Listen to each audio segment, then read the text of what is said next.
Well, hi there, my darling Geminis. I hope you made it through June okay.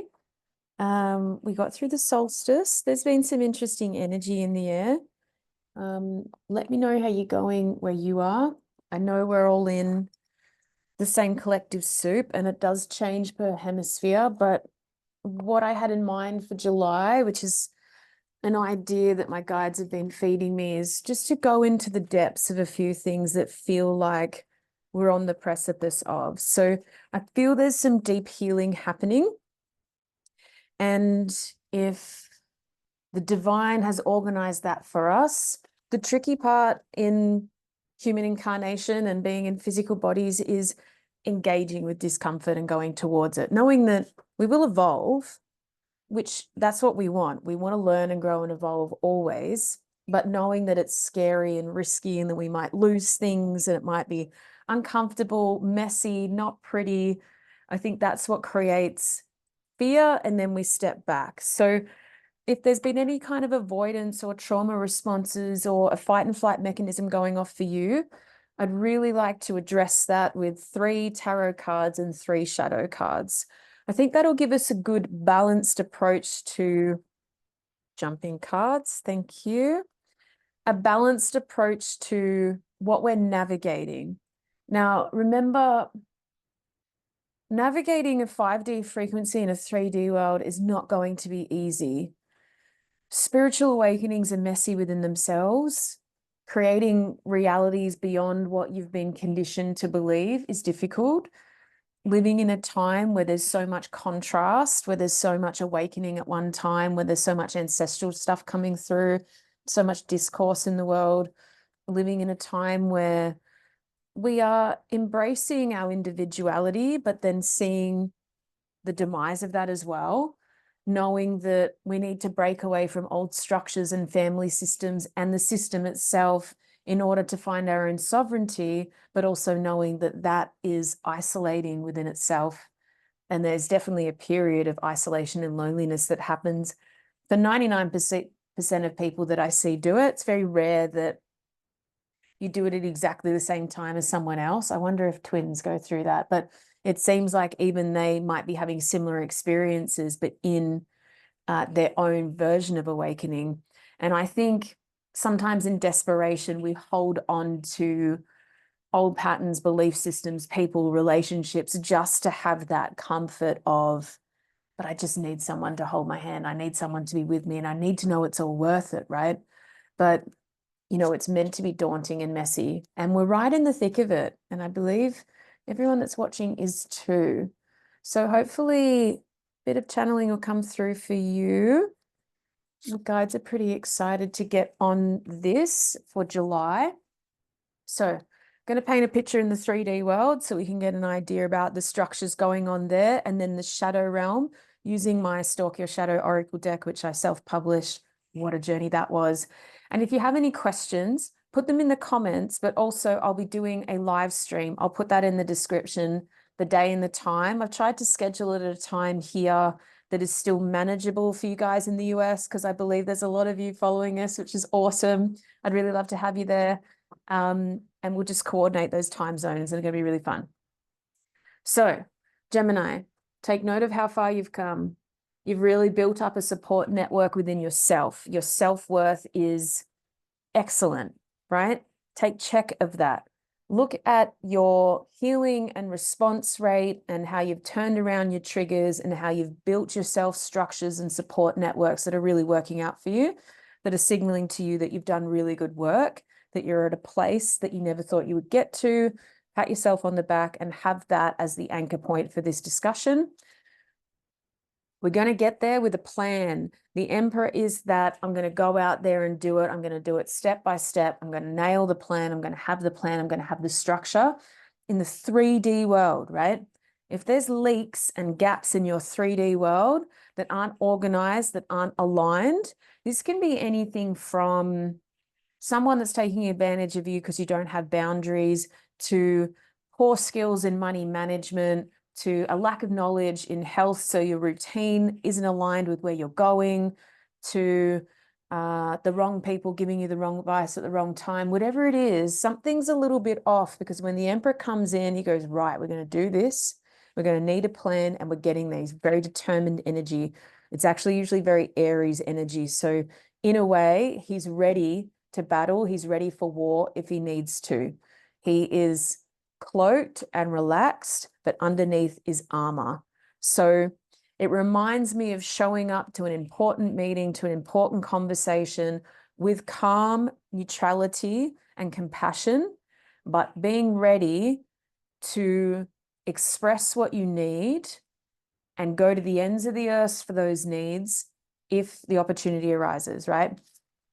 Because this card says you will get there. You're going to be a little bit exhausted, but you are going to get to your goals. Creatively, enthusiastically, you will make it, but you'll be holding on to so much that you'll probably fall in a heap once you get there. So realize you have the self-esteem and the confidence to get there. Make a plan and stick to it. This is discipline. This is showing up to the actions that you know you need to do. You will reach your goal, Gemini, but you will be creatively exhausted. So give yourself time for rest afterwards. Get there and then have a beautiful relaxation, rest, reset plan, which is just 2 weeks off, or hanging out with your loved ones, going on a trip, going to the beach, whatever it is for you. It could just be so much sleep and so much coziness. I mean, it's winter here and it's raining, so I'm thinking about like fire and books and candles and things. But for you, it might be getting out in the sun, lots of activity, lots of connection, beach vibes, whatever, right? So know you'll get there, plan it out, and then plan a rest. The Dugong says, whatever's in your environment, you're taking on stress from other people, from other places, from other systems that aren't yours. So golden question for psychic people developing their intuition is, when they sense something, when they feel it, is this mine? If it's not, clear it out. Yeah. So if you're taking on from an environment and it's not yours to deal with, and it's not your responsibility, and there's not much you can do about it, clear it off, please. If you're around people that are stressed and dysregulated and not in a good place, realize that you want to be there to support them, but you have to stay sovereign. So get those energy fields fortified, get your protection going, because wherever you're going, you need protection around you to get there. Because sometimes we get so muddled in other people's energy, particularly empaths and sensitive people, that we can't tell what's ours and where we're going and what's someone else's. So we have to get that clarity so that we don't lose ourselves in the process. Black Panther says, the journey into the depths of your fear. There is something there waiting for you. Remember what you fear in other people, that they're too selfish, or they're not compassionate, or they're too disrespectful, or they don't care, or they're weak, or is also what you fear within yourself. So look at those polarities, look at those reflections, and whatever you're blaming or holding in someone else, turn the mirror around and look within. And if you have beautiful connection and relationships based on respect around you, have a conversation about it. You know, why am I triggered by this part of your behavior? Is that mine or is that yours? And what can I look at within myself that I don't really understand, because that actually triggers me, or that's setting me off, or I have an emotional response to that? Ask the questions and look deeper into that fear. I'm afraid of being alone. I'm afraid of being unwanted, unloved, disrespected, not okay, not safe. Whatever it is, go into it, unlock it, and look at it with loving eyes, and it will dissolve, right? Use your work, use your skills, everything you know how to do. Hit me up if you don't have those skills. We can usually work around it pretty easily. And then realize, because you are going to get to your goals in a 3D sense, the 5D shadow sense says, because when you get up into 5D, it's really interesting. You start to achieve more. And on a 3D realm, you're looking for the sense of achievement and superiority and the dopamine that used to just go off like, yeah, I did it and everyone saw her. That doesn't really happen. You kind of get to these achievements and you take responsibility for how much work it was, and you get there and there's not much dopamine. There's just a settling sense of, I did it, what's next? The tiger comes through to say you must find the process meaningful, beautiful, and fulfilling, because the outcomes will have less and less of that egoic charge. We really want to get out of that realm so that we're not just doing things for the sake of showing off or getting validation or feeling good about ourselves. It's more like, well, I'm going there because it's important to me, and I know that it's important work to do, and I just want to pursue it for the sake of my own growth. So when you get there, it's not the dopamine you were looking for. It's just part of the layered plan. So creating art for the sake of seeing beautiful art in the world, it's less about, yeah, I'm the best artist out there. It's more, I just created something outside of my comfort zone, and I loved that. And I loved the process of unfolding rather than some level of achievement that used to be an addiction for me, right? Because we're trying to lose the addictions from the 3D world. We're trying to get less dependence on that neurotransmitter dysregulated state. We actually want to be in gentle alignment all of the time with faith and trust in spirit and in ourselves, working towards the things that are meaningful for us because they are part of our core value system, and we know that they mean empowerment and evolution for us as individuals, and we're not hurting anyone along the way. So there must be beauty in that process so that we lose our attachment to what used to fuel us. Might be critical motivation, might be for the sake of revenge to show someone that we can do it, or we can actually go out our own demise in that way. Disconnecting from people so that we can have this sense of superiority. It's really about living a creative life, finding fulfillment in the process, creating to our potential. And I think just for the sake of seeing where it goes, what a meaningful and beautiful pursuit to just see and discover the edges of our creativity. That could be creative thought, creative parenting, creative businessing, creative artistic expression, trying new hobbies, understanding the world on a different level, gardening, permaculture, it doesn't really matter. It's all creative. And if it's creative, it's satisfying and it's bringing new energy into the world, and that will protect you. It will keep your frequency high. It will keep you healthy if you pursue it with sustainability. The old 3D patterning for an artist is the dysfunctional poor artist, which we don't want to get into that archetype that's stressed and doesn't look after themselves and doesn't eat and doesn't sleep. We don't want that. We want an artist that is creating an art form around the pursuit of their own potential, just to see what they can create in the world, what is possible, and what serves other people. If we can spark awe, if we can work with innovation, if we can understand that beautiful art inspires other people to do something outside of their comfort zone, that's what we're in pursuit of, to serve both ourselves, our creativity, spirit, and our evolution here. And I think with creative purpose, we can have two forces in our lives that keep us young and inspired and engaged in the human experience. Otherwise, it can become very dense and so much of a burden, and there's so much pain and there's so much turmoil involved that we really need to find these slipstreams of energy that lead us to abundance.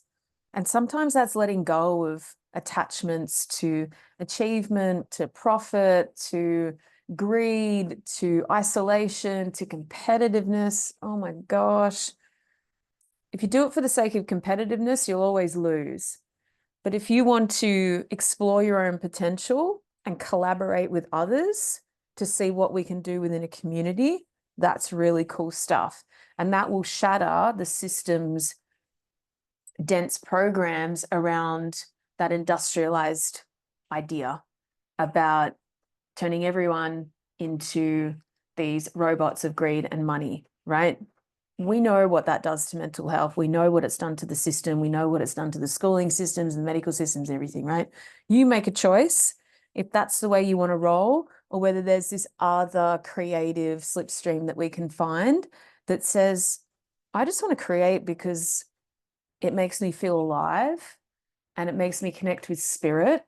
I know that when I'm in a creative vortex, it's me and my guides just creating together. And there's something that happens as time and space disappear and we go into some other field. There's all this channeling involved and our energies get so beautifully aligned. It's inspiring, it's engaging, and it's energizing. And my responsibility is to take care of my 3D body no matter what.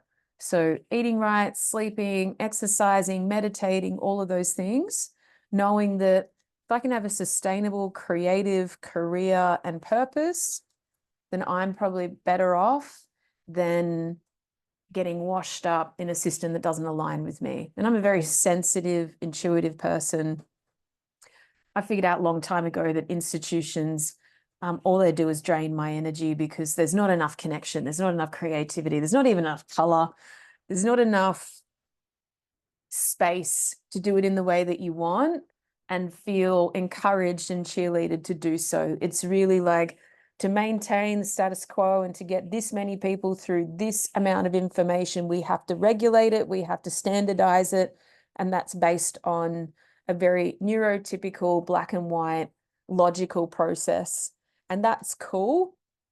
But if you don't align that way, it can be very detrimental because you're trying to work towards your own goal, but the system itself is taking you outside of a frequency that works well for you.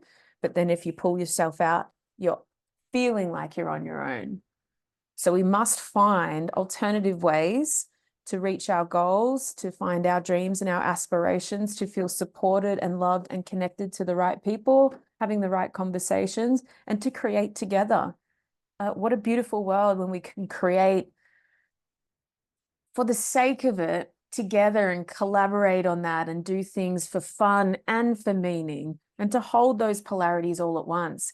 Gemini, you're a master of that, holding both sides of the discussion, holding yin and yang at the same time, and knowing that we don't have to side with one or the other. We can balance always with a plan and a structure and sovereignty and focus. You got two big cats here. So recognize your power. And if your power is creating your demise, which means you're very powerful at your own self-sabotage, pull yourself up, please, and use that power for something else. I find it's much easier to serve an idea and a concept and something that will create a better world than it is to just serve my own ego, because I'll go round and round in circles with big cat energy and very creatively create my own demise and create my own illness. It's better to lock that beautiful energy on something that is a worthy pursuit, something that could really benefit or create positive impact, even if it's creating something outside of the box, something interactive, something that just gives to people, something that promotes compassion and delight and awe and magnetism, you know, just putting things out there and serving the world rather than serving ourselves and our own comfort. I believe that July has this edge to it where we're going to go into that big cat energy and work with it in your own way, right? But there's power here. There's power behind you. So use it for the right reasons and not the wrong reasons. All right, Gemini, I love you so much. I'll see you next month. Bye.